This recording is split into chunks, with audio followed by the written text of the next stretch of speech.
ጌታ ሊጎበኝ ይዛል ይሆንልን ከኃጢአት። እነዚህን የእግዚአብሔር ተብለው ያሉ በዓላትን ወደ አዲስ ኪዳን አምጥተን እንዴት እንመልከታቸው? አዲስ ኪዳን ላይ እነዚህ በዓላት ምንድነው የሚገልጹልን? ምንድነው የሚያሳዩን? ያን ነገር በቀጥታ በአዲስ ኪዳን አንጻር መመልከት ይኖርብናል። 7 በዓላት። እነዚህ ሁሉ ብሉይ ኪዳን ላይ የነበሩ እግዚአብሔር ለእስራኤል ልጆች አክብሩ፣ እነዚህ በዓላቶቼ ናቸው ብሎ ያዘዛቸው በዓላት ናቸው። 7ቱም የፋሲካ በዓል፣ የቂጣ በዓል፣ የበኩራት በዓል፣ የበዓለ ሃምሳ ወይም ጴንጤቆስጤ የምንለው በዓል፣ እንደዚሁም ደግሞ 3ቱ የተቀሩት የመለከት በዓል፣ የስርየት በዓልና የዳስ በዓል ሲደመሩ 7 እነዚህ በዓላት በአዲስ ኪዳን ስናመጣቸው ምንድነው ትርጉማቸው የሚለውን ነገር አሁን ከዚህ ቀጥለን በደንብ አድርገን እንመለከታቸዋለን። ምንጀምረው ከፋሲካ በዓል ነው። በአዲስ ኪዳን ላይ ስለ ፋሲካ በዓል ሐዋርያው ጳውሎስ ምን ነግሮናል የሚለውን ነገር አስቀድመን የምንመለከት ይሆናል። በአንደኛ ቆሮንቶስ መጽሐፍ ምዕራፍ 5 ቁጥር 7 ላይ ሐዋርያው ጳውሎስ በተለይም ደግሞ በዚህ በቆሮንቶስ ቤተክርስቲያን ላይ የሚያስቸግር ጉዳይ ስለነበረ፣ የሥነ ሥርዓት ጉድለት ያላቸው ስለነበሩ፣ የአስተምህሮ ስህተት ያላቸው ስለነበሩ ሐዋርያው ጳውሎስ እነዚህን ሰዎች ለማረም ከአይሁድ በዓላት መካከል ትርጉሙ ፋሲካ ማለት እንደዚህ ነው ብሎ ያመለክተናል። እንደዚህ ይላል ቁጥር 7 ላይ ምዕራፍ 5 እንግዲህ ያለ እርሾ እንዳላችሁ አዲሱን ሊጥ ትሆኑ ዘንድ አሮጌውን እርሾ አስወግዱ፣ ፋሲካችን ክርስቶስ ታርዷልና። ስለዚህ ፋሲካ የሚለውን ለማን ያመጣው ነው? ወደ ክርስቶስ ዘወር ያደርገውና ምን ብሎልናል ይላል? ታርዶልናል። ስለዚህ ከምን ወደ ምን እለፉ ነው? ከአሮጌው ወደ አዲሱ ተሸጋገሩ፣ በዛኛው ኑሮ አትያዙ እያለ ሐዋርያው ጳውሎስ ለቆሮንቶስ ሰዎች ይነግራቸዋል። ስለዚህ ፋሲካችን ክርስቶስ ነው። ክርስቶስ ምን ብሎልናል? ታርዶልናል። ፋሲካ ማለት ማለፍ ማለት ነው ብለን ከዚህ በፊት አስቀድመን ተመልክተናል የስሙን ትርጓሜ። ስለዚህ በክርስቶስ ሞት ምክንያት ከኛ የእግዚአብሔር ቁጣ ወይንም ደግሞ ሞት የሚገባን ሞት በኃጢአታችንና በበደላችን ምክንያት ለኛ ሊፈረድብን ያለ ሞት ከኛ አልፏል። ለምን ሲባል ክርስቶስ ምን ብሎልናል? ታርዶልናል። ስለዚህ እግዚአብሔር የክርስቶስን ደም ባየ ጊዜ ሊያልፍ ችሏል እያለ ፋሲካ ማለት እንዴት ወደ አዲስ ኪዳን ሊተረጎም እንደሚችል ሐዋርያው ጳውሎስ አስቀድሞ ይነግረናል። እግዚአብሔር እኛን ለማዳን ሲል ያደረገው ልጁ ኢየሱስ ክርስቶስ የከፈለው ዋጋ፣ ይህንን ዋጋ በሚገርም ሁኔታ ኢሳይያስ በትንቢቱ ምዕራፍ 53 ላይ በብሉይ ኪዳን ኢየሱስ ክርስቶስ ከመምጣቱ 700 ዓመት ቀደም ብሎ ኢሳይያስ በትንቢቱ ስለዚህ ነገር ተመልክቶ ነበር። ይህንንም ተመልክቶ የሰማነውን ነገር ማን አምኗል? የእግዚአብሔር ክንድ ለማን ተገልጧል? እያለ በጣም የሚገርም ነገር እንደተከናወነ ኢየሱስ ክርስቶስ ምን አይነት አሟሟት እንደሞተ በደንብ አድርጎ የተመለከተ ነው። በደንብ አድርጎ ተመልክቷል ምን አይነት አሟሟት እንደሞተ። በእውነት ደዌያችንን ተቀበለ፣ ሕመማችንም ተሸክሟል። እኛ ግን እንደተመታ በእግዚአብሔር እንደተቀሰፈ እንደተቸገረ ቆጠር ነው። አሁን እኛ የቆጠርነውን ነገርና እሱ ለኛ የሆነልንን ነገር። እኛ እኮ ሰው ፊቱን እንደሚሰውርበት የተናቀ ሆነ ነው ያገኘነው። ፊት መሰወር ማለት እጅግ በጣም ከመቁሰሉ የተነሳ እጅግ በጣም ዋጋ ከመክፈሉ የተነሳ ለማየት የማንደፍረው አይነት ማንነት ተላብሷል። እጅግ በጣም ነው የተሰቃየው ነው የሚለን ኢሳይያስ። በጣም ተሰቃይቷል። ምን እስክንል ድረስ አንዳንድ ጊዜ ሰዎችን እንደዚህ በጣም ሰውነት ሲቆስል ለማየት እስከማንችል ድረስ በጣም ዘግናኝና አሰቃቂ አይነት የሆነ ነገር ሲከናወን የሚፈጠረው አይነት ማለት ነው። በጣም የሚዘገንን አይነት ማንነት ተላብሷል። ምን እስከሚባል ድረስ ሰው ፊቱን እስከሚሰውርበት እጅግ በጣም የተናቀ ነበር። ለምንድን ነው ይህን ሁሉ የሆነው? እኛን ስለማዳን ነው። ስለዚህ ፋሲካ እጅግ በጣም ትልቅ ትርጉም ነው። ከበዓል ያለፈ ትርጉም አለው። ለማን? ለክርስቲያን። ለምን ሲባል ፋሲካችን ማን ነው? ክርስቶስ ነው። ምን ሆኖልናል? ታርዶልናል። እና በጣም ትልቅ መልእክት ነው ያለው። አካል ሆነ። አዲስ ኪዳን ላይ መጥቶ ምን ሆነ? ታረደ። በምን መልክ ነበረ? ያኔ በበዓል መልክ፣ በጥላ መልክ ኢየሱስ ክርስቶስ ለዓለም ሁሉ እንደሚሞት ሲታይ ነበረ። ይህንን ነገር ደግሞ ኢየሱስ ወደ ምድር መጣና ፈጸመው። የኛን በደል ተሸክሞ ስለኛ እሱ ቆስሎ እና ይህንን ነገር የሚያመለክት ነው። ወደ አዲስ ኪዳን ስንመጣ ብሉይ ኪዳን ላይ በእስራኤላውያን በመጀመሪያ ወር ከወሩም ደግሞ በ14ኛ ቀን ምሽት ማለትም 14ኛ ቀን ሲገባ የሚከበረው ፋሲካ ነው። ወደ አዲስ ኪዳን ሲመጣ ደግሞ የሚከበር ፋሲካ እንደዛ በቀናት መድበን የምናከብረው ፋሲካ አይደለም። ፋሲካ ሆኖ ያኔ ጥላ የነበረው አዲስ ኪዳን ላይ መጥቶ አካል ተላብሶ ስለ ሰው ልጆች፣ ስለ እኛ፣ ስለ እኔ በመስቀል ላይ ምን ብሏል? ታርዷል። ሐዋርያው ጳውሎስ ነው የሚለው። ይህንንም አገናኝቶ እዛው ቀጥሎ ከሚከበረው በዓል ጋር አንድ ላይ አያይዞ በዛው በቆሮንቶስ መጽሐፍ በአንደኛ ቆሮንቶስ መጽሐፍ ምዕራፍ 5 በቀጣዩ ቁጥር 8 ላይ ስለ ቂጣ በዓልም ይነግረናል። እንደዚህ ይላል፣ ስለዚህ በቅንነትና በእውነት ቂጣ በዓልን እናድርግ እንጂ በአሮጌ እርሾ በክፋትና በግፍ እርሾ አይደለም። ስለ ምን በዓል ያወራል? ስለ ቂጣ። እንዴት እየተመለከትን ነው? ሐዋርያው ጳውሎስ ብሉይ ኪዳን ላይ ያለውን በዓል ወደ አዲስ ኪዳን የሚያመጣበትን መልክና መንገድ በጣም ልናስተውል፣ በጣም ልንመለከት የሚገባ ነው። የቂጣ በዓልን ወደ አዲስ ኪዳን ስናመጣው በብሉይ ኪዳን እስራኤላውያን ቸኩለው የወጡበትን ነገር አስመልክቶ የሚከበር በቂጣ ብቻ የሚከበር እርሾ በሌለበት ቂጣ የሚከበር በዓል ነው። 7 ቀን እየተበላ 7 ቀን ማለት ከሳምንት ማለት ነው። ሙሉ ሳምንት ሙሉ 7ቱም ቀን ማለት ነው። በአዲስ ኪዳን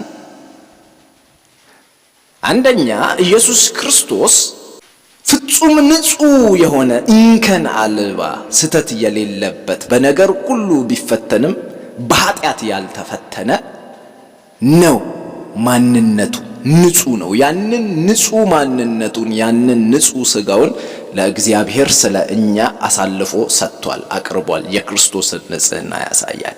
ስለዚህ ጳውሎስ እያለን ያለው ክርስቶስ ንጹሕ እንደሆነ መጽሐፍ ቅዱስ እንደሚናገር እኔ ቅዱስ ነኝና እናንተም ቅዱሳን ሁኑ እንደሚል ክርስቶስ ንጹሕ ማንነቱን እንደሰጠ እኛም ይህንን ማንነታችንን እንድናነጻ ይገባል። እንዴት አደርገን? ከነዚህ አይነት ሥጋዊ ምኞቶች በተለይ ቆሮንቶስ ላይ የተጻፉ ነገሮች አሉ ከዝሙት ጋር በተገናኘ። እንደዚሁም ይሄ ክፍል ላይ ሲጻፍ ደግሞ ያ ሰውዬ ያለ የእንጀራ እናቱን አግብቶ ቤተክርስቲያን ውስጥ ያለ ቆሮንቶስ ቤተክርስቲያን ላይ ያለ ሰው አለና ከሱ ጋር አስመልክቶ እንደዚህ አይነት ልምምድ በቤተክርስቲያን ላይ እንዳይኖር ሲል አሮጌውን እርሾ ጣሉት ይላል። ያንን ያለፈውን ማንነታችሁን የኃጢአት ማንነታችሁን ትታችሁ የመጣችሁበትን ማንነት አስወግዳችሁ ወደ አዲሱ ማንነት የክርስቶስን ማንነት ልበሱት። ንጹሑን ማንነት ያ ለአብ የቀረበውን አይነት ማንነት በዚህ ምድር ላይ ኑሩ እያለ እንዴት መቀደስ እንዳለብን እንዴት በንጽህና መመላለስ እንዳለብንም በአዲስ ኪዳን ላይ ያ ቂጣ በዓል ያመለክታል። ሐዋርያው ጳውሎስ ነው የሚለን። የሚቀጥለው በዓል የበኩራት በዓል። ወደ በኩራት በዓል ከመግባታችን በፊት 7 ቀን ነው ቂጣ የሚበላው። በእነዚህ 7 ቀን የሆነበት የቀኑ ምክንያት በአይሁድ በዓል 7 ቀን ይበላል። ከሳምንት ሁል ጊዜ ዕለት አንድ ክርስቲያን ምን ሊሆን ይገባል? ራሱን እያነጻ ሊኖር ይገባል። በዛ ንጹህ ማንነት ውስጥ መመላለስ ይገባል። ከመጭመጭ እዚህ ዛሬ ንጹህ ሆኖ ነገ እየተበላሸ አይደለም፣ ሁል ጊዜ። ለዛ ነው 7 ቀን የሆነው። ከሳምንት አንድ ቀን ሳይዘለል የሆነበት ምክንያት በዚህ ምክንያት ነው። ሙሉ ሳምንት ክርስቲያን ተገቢ የሆነ ኑሮ መኖር ክርስቶስን እየመሰለ መሄድ ያለበትን ነገር የሚያመለክት ነው። ወደ በኩራት በዓል ስንመጣ በኩራት በዓል የሚሆነው በዛኛው በአይሁዶች ባህል መሰረት በሚታየው በዓል መሰረት በቂጣ በዓል መካከል ባለ ቅዳሜ ሰንበት ቀጥሎ ባለ የመጀመሪያ ቀን ላይ በኩራት ነው ብሎናል። ኢየሱስ ክርስቶስ በአዲስ ኪዳን ላይ የትንሣኤ ሁሉ በኩር ሆኖ የተነሳው ምን ቀን ላይ ነው? እሁድ ቀን ላይ ነው። ከሰንበት ቀጥሎ ያለ የመጀመሪያ ቀን ላይ ምን ያህል እንደሚገናኝ ራሱ ቀናቶቹ አንድ ልዩነት የለም።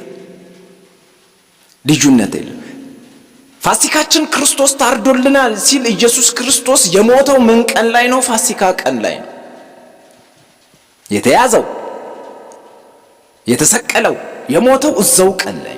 ይህንን እንዳንረሳ 14ኛ ቀን ላይ ኢየሱስ ክርስቶስ የሞተው።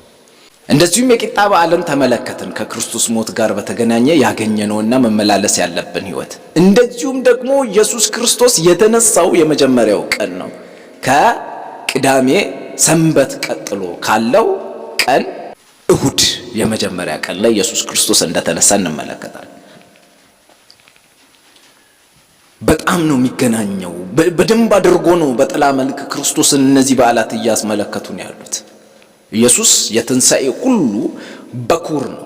ይህንንም ደግሞ ሐዋርያው ጳውሎስ በአንደኛ ቆሮንቶስ ምዕራፍ 15 ላይ ቁጥር 20 ላይ አሁን ግን ክርስቶስ ላንቀላፉት በኩራት ሆኖ ከሙታን ተነስቷል።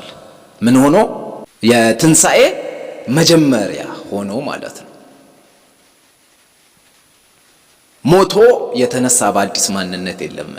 ለክርስቲያኖች ምን ያህል ተስፋ እንዳላቸው እየነገረን ነው። በሌላ ነገር ክርስቲያኖች አንዳንድ ክርስቲያኖች በዚህ ክፍል ላይ እንደምንመለከተው አንደኛ ቆሮንቶስ ምዕራፍ 15 ላይ ትንሣኤ ሙታን የለም ማለትም ሰው ከሞተ በኋላ ሞተ ነው እንጂ መነሳት የሚባል ነገር የለም። ዝም ብሎ እንትን አትበሉ፣ ተስፋ አትስጡ እየተባለ የሚነገር ሐሰተኛ አስተምህሮ መጣ።